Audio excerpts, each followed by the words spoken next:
Hello nursing aspirants, welcome to our channel. আশা করি সকলে ভালো আছো, সুস্থ আছো। আজকের এই ভিডিওটি সকল নার্সিং অ্যাসপিরিয়েন্টস, নার্সিং ক্যান্ডিডেট এবং নার্সিং পাস আউট ক্যান্ডিডেটদের জন্য খুবই গুরুত্বপূর্ণ। আজকের এই ভিডিওতে আমি আলোচনা করব সকল নার্সিং ক্যান্ডিডেটদের জন্য একটি গুরুত্বপূর্ণ post CHO type, course, process of selection, salary এবং সিএইচও হবার জন্য কোন কোন এক্সামগুলো তোমাদেরকে দিতে হবে, কোন ওয়েবসাইট ফলো করতে হবে, নোটিফিকেশন কখন আসে, সিএইচও কোর্স করলে তুমি কি তাড়াতাড়ি সরকারি চাকরি পাবে, এই সকল বিস্তারিত আলোচনা আজকের এই ভিডিওতে করব।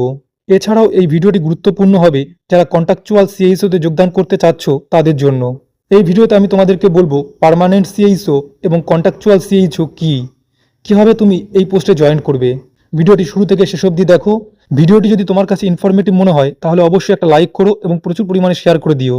যে সকল নার্সিং অ্যাসপিরিয়েন্টস, পাস আউট ক্যান্ডিডেট এবং ক্যান্ডিডেট এখনও এই চ্যানেলটি সাবস্ক্রাইব করোনি, অবশ্যই চ্যানেলটি সাবস্ক্রাইব করে পাশে থাকা বেল আইকনটি প্রেস করে দিও। সিএইচওর ফুল ফর্ম হলো কমিউনিটি হেলথ অফিসার। সিএইচও দু রকমের হয়, একটি পার্মানেন্ট সিএইচও এবং অপরটি কন্ট্রাকচুয়াল সিএইচও। এবার আমরা আলোচনা করব স্যালারি নিয়ে।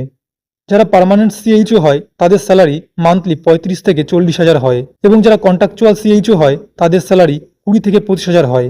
এই কন্ট্রাকচুয়াল এবং পার্মানেন্ট সিএইচওদের পোস্টিং দেওয়া হয় সুস্বাস্থ্য কেন্দ্র বা সাবসেন্টারে।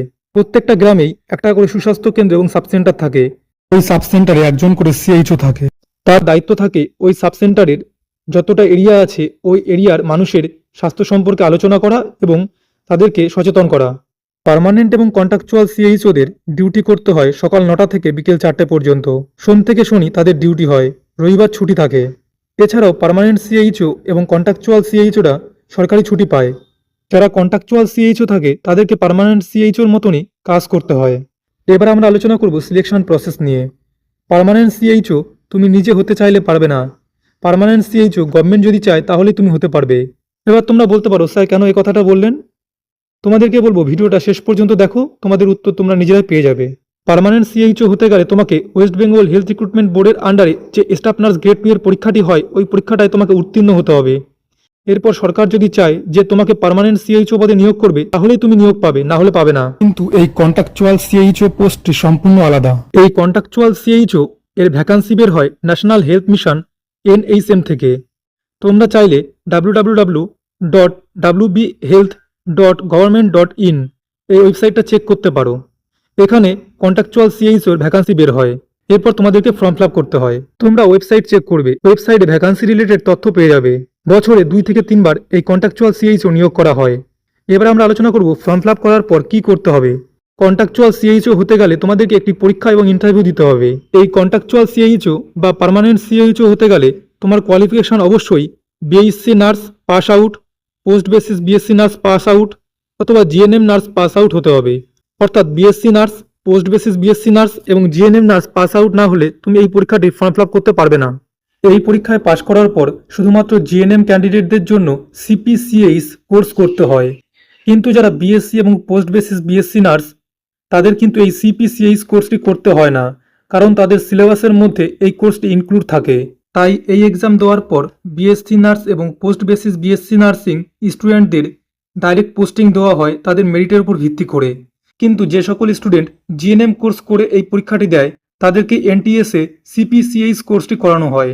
এই কোর্সটি কমপ্লিট করার পর তোমাদের অ্যাজ এ কন্ট্রাকচুয়াল সিএইচও হিসাবে পোস্টিং করানো হবে।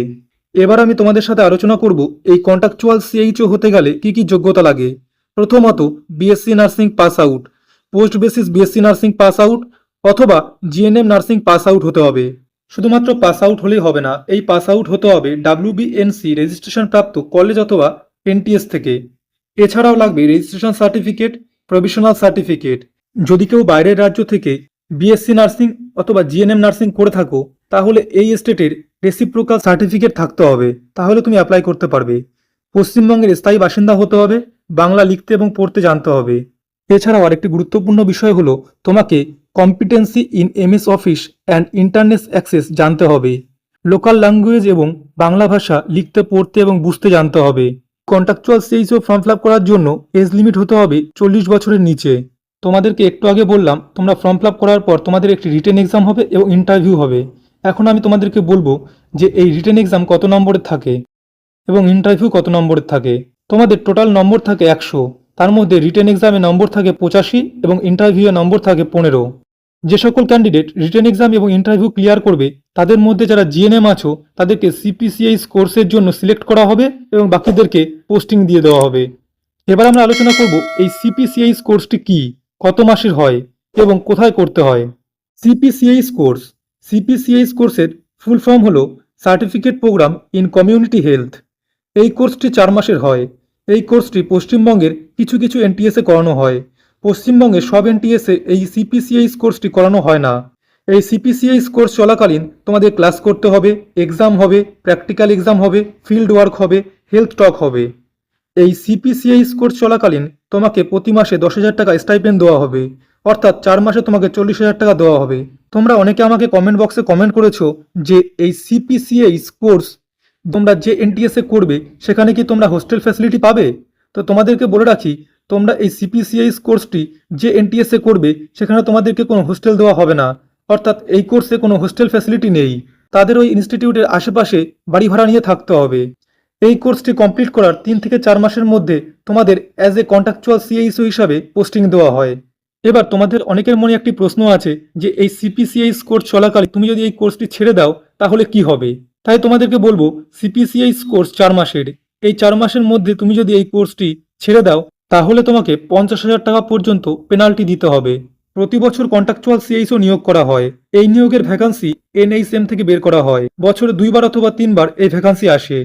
তোমাদেরকে এই ভিডিওর মাধ্যমে সিএইচও কি, সিলেকশন প্রসেস কি, স্যালারি কত, সিএইচও পরীক্ষা বছরে কয়বার হয়, সিএইচও কোর্সটি কীভাবে করতে হবে, সিপিসিএইচ কোর্সটি কি, এই কোর্সটি কয় মাসের, সিএইচও পদে BSc nursing, post basis BSc নার্সিংরাই অ্যাপ্লাই করতে পারে নাকি জিএনএমরাও অ্যাপ্লাই করতে পারবে, এছাড়া পরীক্ষার নম্বর কত থাকবে, ইন্টারভিউয়ের নম্বর কত থাকবে, সিপিসিএইচ কোর্সটি কোথায় করতে হবে, কত মাসের হবে, সিপিসিএইচ কোর্সটি চলাকালীন তোমাকে হোস্টেল ফ্যাসিলিটি দেওয়া হবে কি হবে না, এই সিপিসিএইচ কোর্সটি করার পর তোমাকে কতদিনের মধ্যে পোস্টিং দেওয়া হবে, এই সংক্রান্ত বিস্তারিত আলোচনা এই ভিডিওতে করলাম। আশা করি সিএইচও কমিউনিটি হেলথ অফিসার সম্পর্কে সব ডাউট ক্লিয়ার করতে পেরেছি। এরপরও যদি কারো কোনো ডাউট থাকে অবশ্যই কমেন্ট বক্সে কমেন্ট করো, তোমার প্রশ্নের উত্তর দেব। এছাড়াও তোমাদের যদি আরও কোনো পোস্ট নিয়ে জানতে ইচ্ছা করে অবশ্যই কমেন্ট বক্সে কমেন্ট করো, আমি সেই পোস্টটি সম্পর্কে বিস্তারিত আলোচনা করব। ভিডিওটি যদি ভালো লেগে থাকে এবং ইনফরমেটিভ মনে হয় তাহলে অবশ্যই একটা লাইক করো এবং প্রচুর পরিমাণে শেয়ার করে দিও। দেখা হবে পরের ভিডিওতে নার্সিং রিক্রুটমেন্ট সংক্রান্ত গুরুত্বপূর্ণ আপডেট নিয়ে। সবাই ভালো থেকো, সুস্থ থেকো। জয় হিন্দ, জয় ভারত।